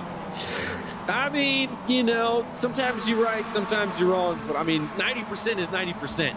According to everything I know about meteorology, like 90% is 90%, man. That is nothing to sneeze at. Like, I mean, even if like the rule when it comes to mock, and especially whenever it comes to just any kind of aircraft operation, this is something that I was trained to specialize in. Anything over 85%, you're just not letting anything take off, regardless of if it rains or not. Just because the cloud coverage is going to be so thick in the local area that there's just no point in even flying, right? So, but I mean, again, maybe it works different in iRacing. I don't know. Yeah, clearly it does, because these guys are coming off of the wet weather tires and in a hurry. And Ethan Hamlet is flying around this track. And I'm going to change the subject. My goodness, 6.6 second gap as the rest of the field comes through turn one. Yeah, Hamlet's advantage up at the front end of this one has really been something else. And I tell you what, I think that call to take what I believe to be a fuel-only pit stop has really benefited this number 46 car. He is showing no signs of slowing down anytime soon. And I think these guys back here, they're starting to realize it, because they are now looking set to fight it out. And critically, we only have 7 minutes where the Code 69 window closes today, and we could be in for a caution-free race. We might be able to be. That would be certainly something to take away from today. I mean, not that we don't have anything to take away from it already. This has been a great race with a lot of great moves, great driving, and Kasich still just on that rear bumper of Eric Ronenberg. He is just the master of that, isn't he? Just hanging out there, just letting you know that he's still there and he can pass you at any point, but he just doesn't feel like it at the moment. But yeah, a lot of great stuff has been happening today, and I think we are going to see these guys continue to fight it out. And the more they fight it out, the more they're going to slow up everybody behind him, and I think that's exactly what Ethan Hamlet wants. Well, I tell you what, there is plenty of exciting racing today, and there's going to be a lot of exciting racing in the coming days here on Green Flag TV. But the big story right now is that the CIL 500 is almost upon us. On February 26th at 9 p.m. Eastern, one more driver will look to add their name to the list of drivers who have been able to kiss the virtual brakes at the historic Indianapolis Motor Speedway. Not only can everyone watch this race live on Green Flag TV, but any college student or alum can enter this race. If you want to find out how you can enter this event and win a share of the $100 prize pot, scan the QR code currently on your screen or visit collegiateiRacingLeague.com for more information. CIL, of course, was out early today, running the Sports Car League as well. Yeah, I was about to say, it's such a great thing that they're doing for all of these college students, right? That kid from Ball State won that race in Miami, right? I'm pretty sure. I can't remember his name, but he was from Ball State, I think it was. We got some big name schools competing in this league. If you have nothing to do on Thursday, I highly recommend checking it out. It is going to be one heck of an event, that's for sure.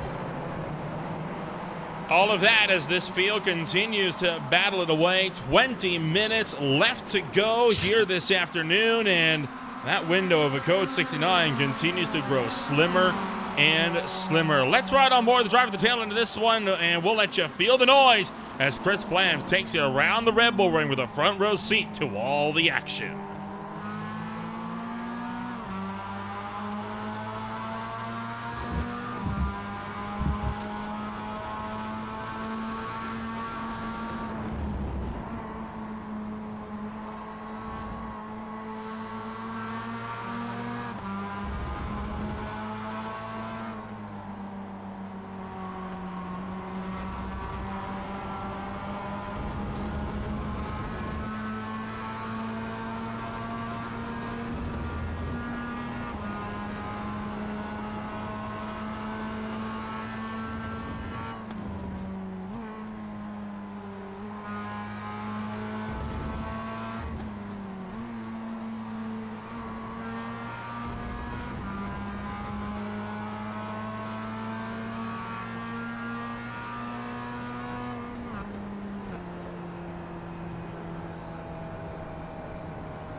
Boy, you talk about timing, right, Jacob? Right as we go to feel the noise, Code 69 declared less than 5 minutes before the window is set to close. So this will most likely be our only Code 69 of the race.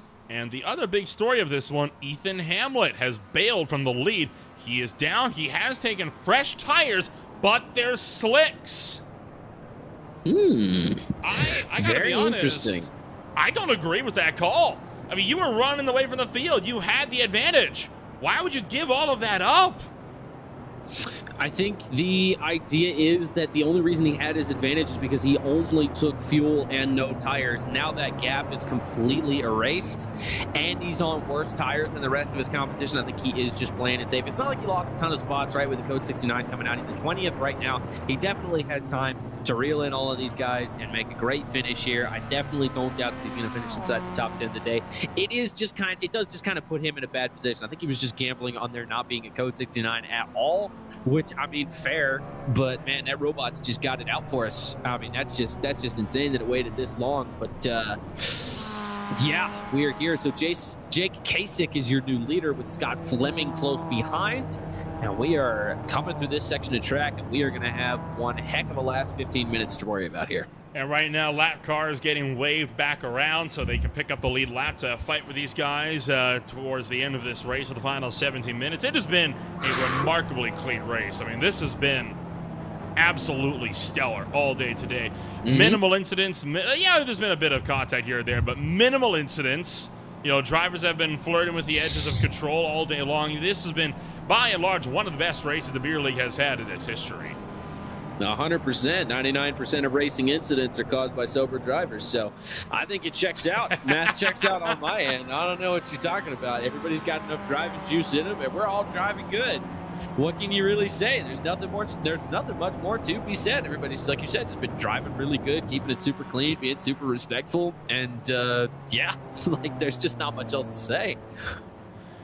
Coming up on Green Flag TV, there's still plenty more action yet to be had here over the course of the week. Tomorrow, it is a triple header with the Mystic Racing League Collegiate Glassball Company headed to the Circuit of the Americas for their first road course race of the season. And Collegiate iRacing League will take Formula College to the road course at Indianapolis in the prelude for the CIL 500. While the Highline Diecast Collectible Speed Cup Series kicks off at the Echo Park Speedway. Zero Door Racing League action sets off the round of 8. That'll be at Las Vegas Motor Speedway. SRA will be at Homestead Miami Speedway. And the big show on Sunday, the 6th annual Cyber 500, will look to take this one to us for what will be a thrilling Sunday afternoon. And boy, a jump start and a half there. Now, the field is double file. It is leader's discretion, but Crawford either way overestimated the field, or there's some confusion in the running order because Jake Kasich hasn't launched. Yep, he's still going. So do they just go on him here, or what's?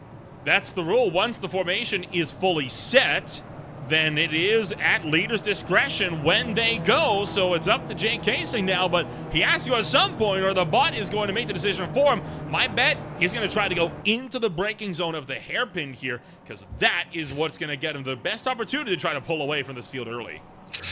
And we are just sitting here, slowing down to a crawl. You can feel a certain stillness kind of take into the air right before the start. This always happens with rolling starts, is that there's just that split second of quiet that just takes over as we wait for Jake Kasich to start us off, and it is just building up that tension. That silence is just becoming deafening, and it looks like he's going to get on the throttle a bit here, but he hasn't quite committed as we come up on Remus here.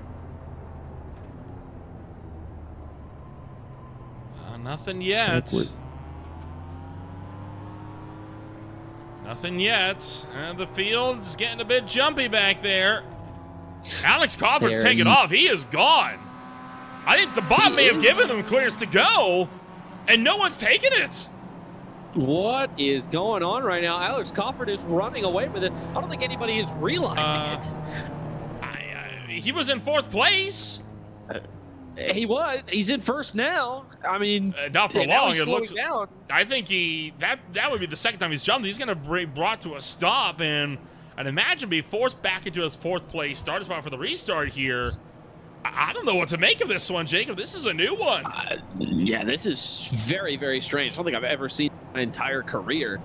I mean, this is just, I mean, we already know that this is a wacky league, right? Everybody likes to have fun, have weird rules and stuff. That's all fine and dandy. But stuff like this happens, and you just have nothing, like, you just have no idea what's going on, right? If the officials are just playing it by ear or what. But it looks like they are going to just try and get back in it as they come through Roush and Worth. And now, if I'm Jake Kasich, maybe you just wait till the final corner to go.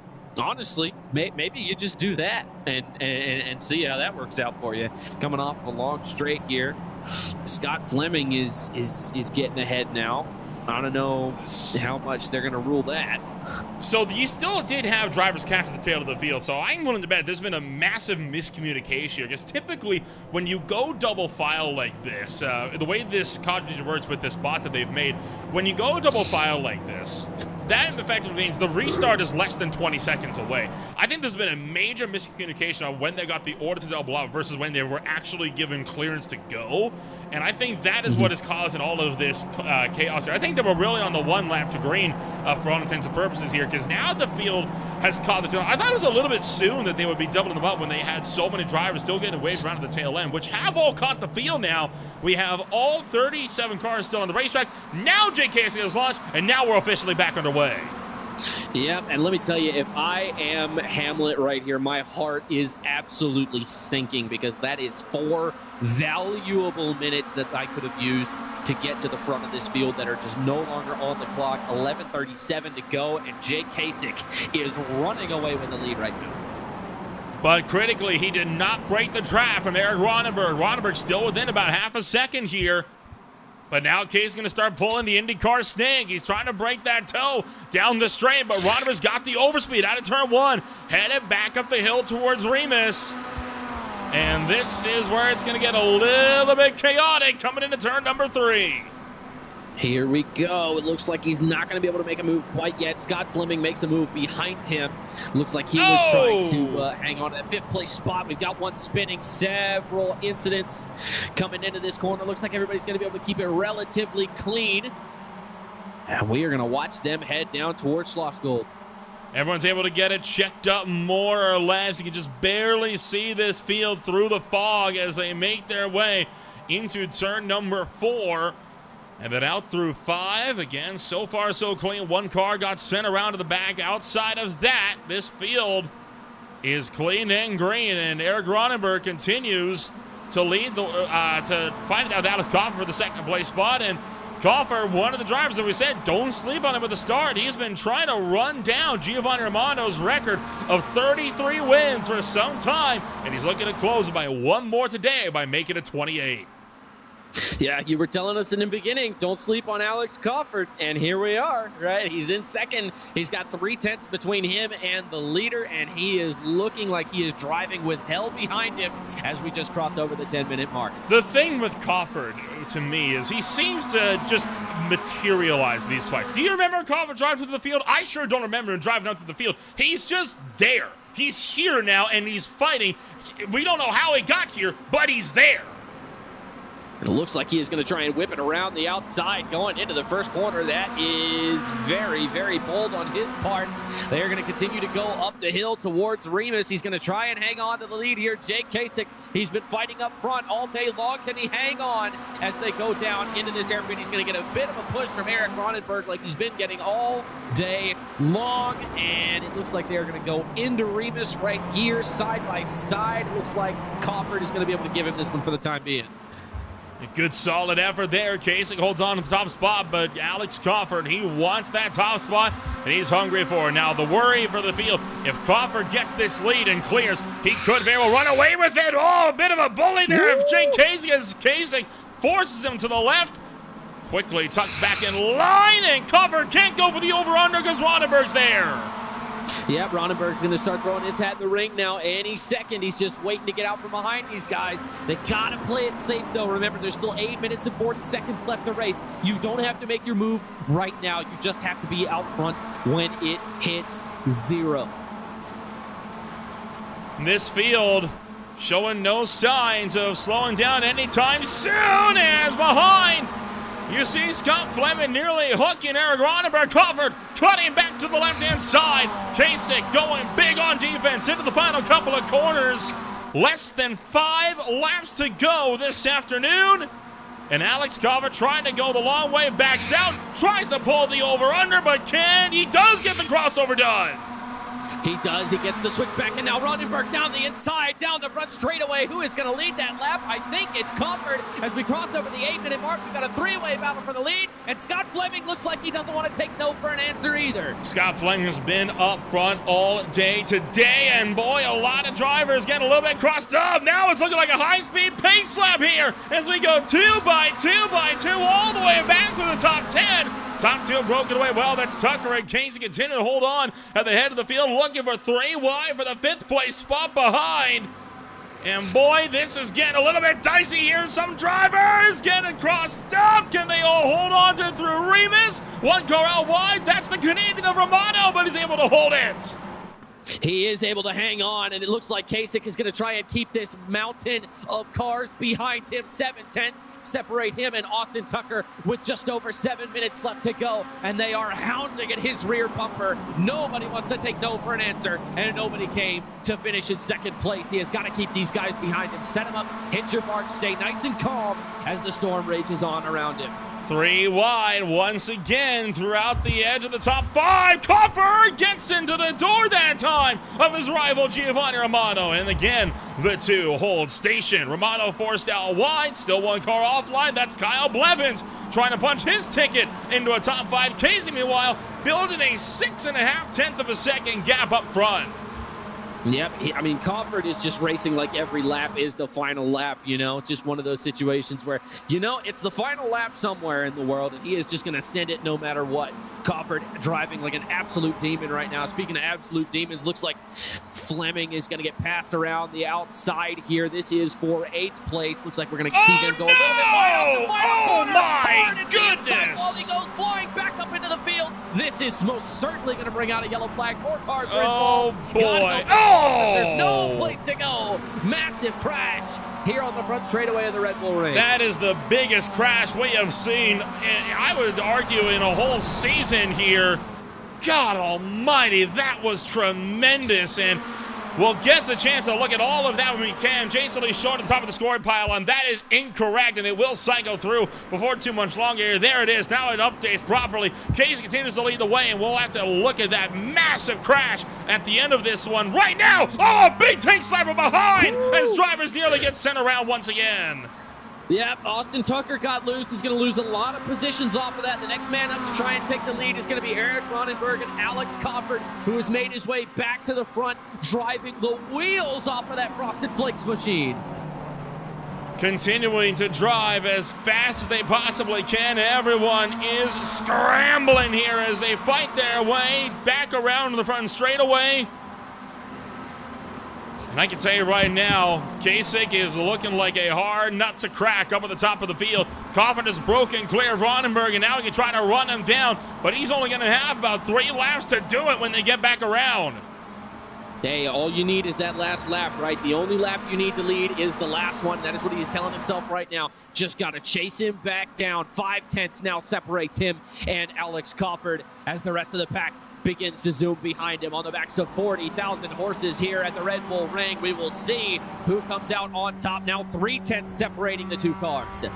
Alex Coffin has run down over half a second in just the last half of a lap alone. He is right there. He is ready to fight. It's going to be 3 laps the distance here by about 20 seconds. 4 minutes, 20 seconds to go, and they cross the stripe.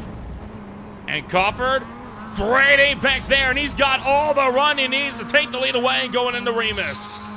Yep, he's going to be on their outside here, though. He's got to have his braking and his throttle control absolutely perfect going into Remus. Getting close enough to that door, could have given him a high 5 if he wanted. It is going to be tight coming into this hairpin. Still holding the inside is that number 11 car, and boy, just about made contact again on the exit of turn number 3. And this time, Cofford finally pulls clear. Now, Case can try to run it back down. Cofford's going to have to be on defense from here to the end. And closing it as well as Ronenberg, Morse, and Romano. The top 6 still under a second. The sprint race was decided in a 4-way fight by less than 1/10 of a second between the top 4 drivers. Will we get a similar sight here in the main event? We could see it happen. These guys are setting up great for it. Kasich tried to come off of the top rope there, coming out of Schlossgold, but it just didn't work. Now coming out of Rouch and Worst. He's still going to try and chase him back down, but Alex Coffert is driving like an absolute demon right now, and he gets the 14 of Henry Morse into the back of him. That'll loosen him up, and that is going to lose him a lot of time. They have to get organized, and they have to stay organized if they want to catch up to him here. Do you go for glory, or do you look to be a team player here and try to stop Alex Coffert from taking what would be his 28th beer league win? Kasich trying to set something up going into the final corner, while Coffert is looking to chase win number 28. Jake Kasich only chasing win number 5 of his beer league career, and Henry Morse right behind. He is also looking to go for yet another win on his column as well. Yep, Henry Morse. It looks like he is just going to elect to push Kasich. He knows that if he gets Kasich up to Coffert, he might have a chance to throw his hat into the ring for the lead. Looks like they're going to be able to keep it relatively clean. Coming through turn 1, just over 2 minutes to go, and they have got to get organized quick. The bumping continues all the way down the second straight up towards Remus. The gap closes to just 0.4 of a second as they enter the braking zone. But right now, Coffert is just so much better on corner entry that he's just able to build that gap out almost immediately, but still some helps and some nudges from Henry Morse keep Kasich just barely in the fight. It'll be 1 lap to go at the line. But unless Kasich can be within half a second with across the stripe, Coffert might have this one. He might. We'll have to see how it all plays out. There's still plenty of time for a drastic mistake to be made. 5/10 now separates Jake Kasich and Alex Coffert as we get ready to see the final stages of this race through Rouch and Worst without any problems. And Morse, at some point, you do have to realize, like, man, I don't think I'm going to be able to get around this guy. If we push him up to the lead, we might have a chance to make up 1 or 2 more spots, maybe even win the thing. And Eric Rondenberg, who's been up front all day, just looks like he is not going to have a chance here late. Blake Gamble will be having to serve a drive-through penalty on the final lap. He has hit the 40x incident limit. His night is effectively over. Morse with a little bit of a blink, but he gets back in before it causes any issues. Into the final corner, 1 lap to go. Both Kasich, both cover 1. They both have slowdowns, and here comes Henry Morse looking to challenge them both. And Henry Morse is going to be able to get through with no challenge whatsoever. They both went way too wide. The car's bottomed out, going through that final corner. You talked about it at the very beginning of the race, and we see it play an end factor here at the very end. Henry Morse flies into the lead, and it's Eric Rondenberg behind him. Less than a 10th between the two of them. As Eric Rondenberg swings back out, he's going to have to hold it around the outside. Can he make it happen the long way? No teamwork anymore. It's a no-holds-barred open-fisted, bare-knuckle boxing match from here to the end. Henry Morse goes out wide, he gets loose, and here comes Rondenberg challenging back to the left. Romano making it 3 wide up the middle, going into turn number 5. Here we go, the aggression of Romano. We've seen it all night long. He's made his way all the way back up to the front. Coffert is also throwing his hat back into the ring. Everyone is driving the wheels off of these cars right now as they slide down into Schlossgold. They're going to try and make their way over to Rouch and Worth without any trouble. Rondenberg is off the track, and that is going to give the lead to Giovanni Romano. A last to first challenge. Can he make it happen? Looking for win number 34 of his beer league career. Jason Lee trying to go around the outside as well. Can Lee look to try to pick one away? Jason Lee has a driver without a single win to his name. Can this be Jason Lee's day? Giovanni Romano continues to lead. Lee tries to hold on. Coffert's turn. Coffert goes spearing off into the gravel trap, and he is done for the day. Into the final couple of corners, Romano still holding on. Lee tries to cut in. Can Henry Morse trying to get a run going on him here? Henry Morse into the final corner. Romano still with the top spot. Out wide. Is it too far? No. And Romano holds on. It's win 34 for the Canadian. Oh my goodness, you can see he's shaking those tires. He is absolutely loving it in there from the back of the field all the way to the front. Nobody said it'd be possible as the Demolition Derby past the start-finish line commences, and what a race it was. We saved all of that entertainment, all of that great racing right there for those final 5 minutes, and it absolutely did not disappoint. What a great day here at the Red Bull Ring.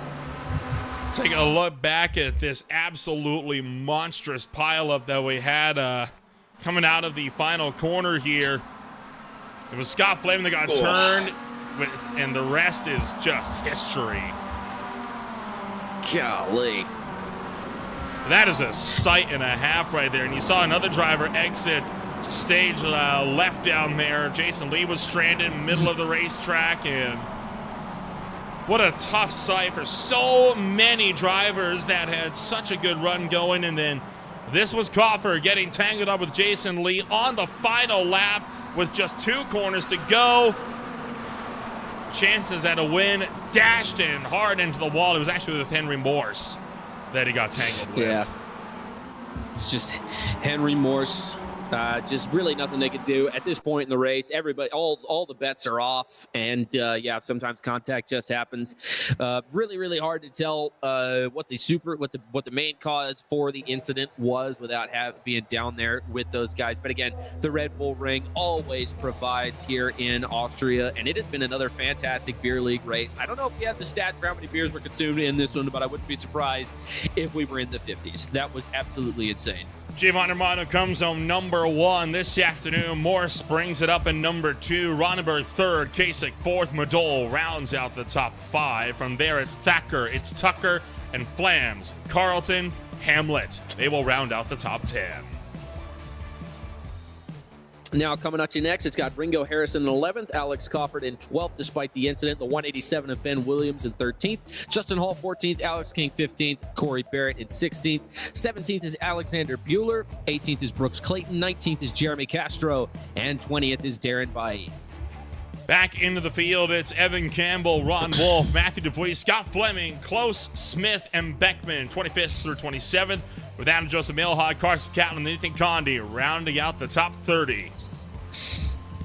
And coming at you fast, Sean Nealon in 31st, Tyler Augustino in 32nd, Jason Lee in 33rd, Chris Bright in 34th, Stefan Purcell in 35th, 36th is Blake Gambrill, 37th is Kyle Blevins, 38th is Ryan Verhulst, and then 39th is Henry Lieberman, and 40th is Carl Behrens. What a night that we had this afternoon. That brings our show to a close here this afternoon. Let's get a chat in here with the drivers to finish this race, numbers 1, 2, and 3. And we'll look to kick things off first and foremost with Giovanni Romano, the Canadian, taking a legendary 34th Beer League win this afternoon. But, Gio, that was a fight and a half that you guys had coming down there into the final couple of laps. Talk us through the ride, because that could not have been an easy grudge match. It was quite the barn burner that final restart, or that caution set up, and it was just a big draft battle, and I kind of just stayed out of trouble, floated my way up into the. I had one really good run out of turn 1 with a few laps to go that catapulted me up into like the top 5 or so, and then had everything kind of go my way on the last lap. A couple guys got slowdowns exiting the last corner, and then I was just in the right spot at the right time to make a move to down the long, it's technically turn 4. If you're in front going into turn 4, you're got a good chance of holding on to it. So just in the right spot to squeeze in front at turn 4 and held on to it. So yeah, it was great. Could not have asked for more here this afternoon. I mean, that one really did fall into your hands. It was looking like it was going to be a pretty wet feature event, but where some drivers gambled away with their compounds, you and pretty much everybody else opted to stay on slick throughout the whole race. At what point did you kind of realize that waiting for the rain was a lost cause? So thanks to iRacing for finally giving us a weather radar in the car, and yeah, after probably like 20 minutes into the race, there still wasn't anything on the radar, so I figured, it's just going to be dry at that point, because the rain takes a bit of time to actually come in, and once it appears on the radar. So it was dry at that point. The strategy other than that was I was saving fuel like crazy. I think I was the only one who went an extra lap on the first, went a lap extra and everyone else on the first stint, which I don't know if it would have mattered in the end. I was almost 20 seconds behind the leader at that point. So that if had it gone green, I think it would have played completely differently, but it didn't, and it became just a straight-up dogfight. which was good. It was fun. Well, we'll wish you the best of luck when we go racing once again next week out. Giovanni, congratulations on yet another stellar win, and we'll see you next time out for round number 6. Yep. Thank you. See you next race. Giovanni Romano for Snack Attack coming home number 1 this afternoon. And Jacob, you've caught up with our runner-up, Henry Morse, who gave him everything on that final lap. Henry Morse, welcome. It's Jacob Kohler here with Green Flag TV. Just got a couple of questions for you. Tough day, tough sledding right there, and it never feels good to come in second place, but you had a hell of a day. You had a hell of a finish. Super proud. You should be super proud of what you were able to do out there today in that 14 car. Talk to me about the gravel. I know that there was a ton of gravel on the edges of the track coming into turns 4, 5, and 6. Tell me, did that have any kind of effect there in those last few laps? Were people trying to avoid the outside of the track as much as they could because of it? How did that play an effect in the way people were racing? Honestly, it wasn't as big of a thing as it probably looked on the stream. It definitely was very loud inside the car, which is pretty funny. But it didn't have a tremendous effect on the limit behavior of the vehicle, to be honest with you. But I am pretty happy with second. I wanted to do well, get some points for my hopeful championship run, and second's really good. I know Gio wasn't ahead of me, so I don't think that second place is too big of a hit as opposed to first. Definitely not taking any points in the sprint is a hit. I didn't have enough fuel, and also I think having enough fuel wouldn't have made that much of a difference anyways, just because the other cars who started in the back didn't make up that many spots in the sprint anyways. So yeah, pretty happy with just about last to second in the feature. Yeah, 100%. And you kind of allude to it a little bit when you were just talking about staying in the draft. But when it comes to the drafting with these Mazda MX-5s, especially on these super long straightaways at the start of the laps, how much of an effect did that have on being able to make the moves that got you up into the top 5 with the right amount of time left to go? Having enough fuel was easy because of the code 69. That kind of solved the problem. I think if the code 69 didn't happen, Gio would have more easily won, actually, because he went a lap further than everyone else. So in the event that everyone else would have had to save fuel, he would not have. I would have had to save a little bit. People who pitted on the lap I pitted would have had to save just a hair, and the people who pitted the lap before us would have had to save quite a bit. And I think there were quite a few of those people ahead of me. So I think the field would have gotten a lot more spread out, and you would have seen who pitted on the lap I pitted versus people who pitted the lap before. Lifting and coasting is huge at this track. When I saw this track, I was like, oh, that track's, it's kind of boring. It's an F1 track. You're driving around painted lines. It's basically like a big autocross. That's how F1 tracks are. But the upside to this track in a league where it's a longer race and we have a fuel strategy situation is that it opens up a lot of opportunity for fuel strategy. So yeah, that definitely came into effect. It was a little bit neutralized by the code 69 at the end there, but it was still fun to be working with that throughout the race for sure. Yeah, the late timing on that code 69 definitely it got us up here as well. We were expecting to not see it at all, but either way, like I said, you had a heck of a race, and you should be absolutely proud of the day that you had. And we will see you next week wherever we are. Yeah, I'm excited to be back. Hopefully, I get to talk to you guys, and shout out to my family and my friends at the Quake House for tuning in. I'll talk to you guys later. Hell yeah.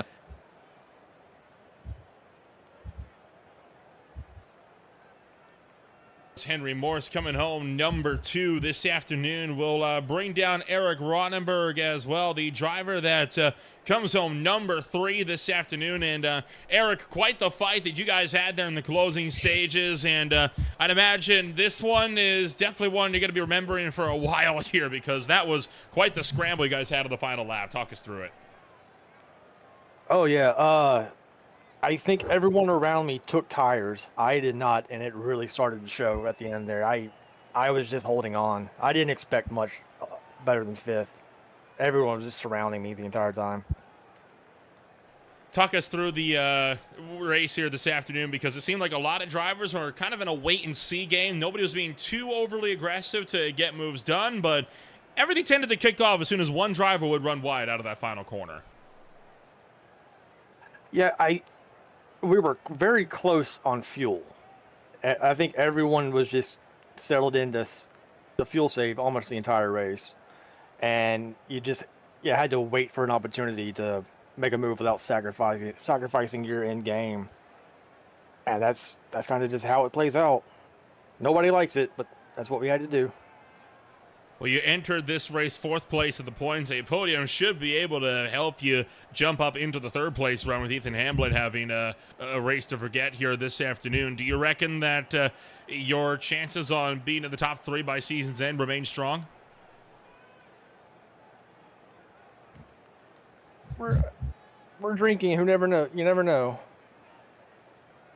I don't. If ever an answer is any, that would be it. Thank you for joining us, Eric, and we'll see you next time out for week number 6. Yep, thank you. Eric Ronenberg coming home number 3 this afternoon. Jacob, something tells me he's had a few to have this afternoon, but I think most of the field has at this point. I tell you what, though, what a stellar race that we had here this afternoon, and there is still plenty of racing yet to be had here before the season is out. Absolutely. This is one of the best leagues in the whole sport. I mean, it's such a wacky format, all these crazy rules, all this fun stuff. And that's the main point of it, right? I think a lot of people lose sight of that with how competitive racing gets. And you're talking about classes and safety ratings and all this stuff, right? But the main thing about racing that we have to keep in mind about racing is that the whole point is to have fun. Right? Have fun, and that is what this league does very well. If you're looking for something that is entertaining and just some nice, simple, goofy fun, this is a perfect place for it. And yeah, can't wait to see where they're going to be at next week. There's going to be quite a lot of action still yet to come up on Green Flag TV later on. It is, of course, going to be yet another trip out to Daytona, where we'll be out for more for the Cyber 500. All of this and more coming up here on Green Flag TV. Once again, my name is Rempel alongside Jacob Kohler. If you want to find out more about who we are and what we can offer you, check us out today at www.greenflag.tv. Thank you so much for joining us once again for some thrilling beer league action here on Wednesday night. And we'll see you all back for race number 6 next week, wherever in the globe we might be.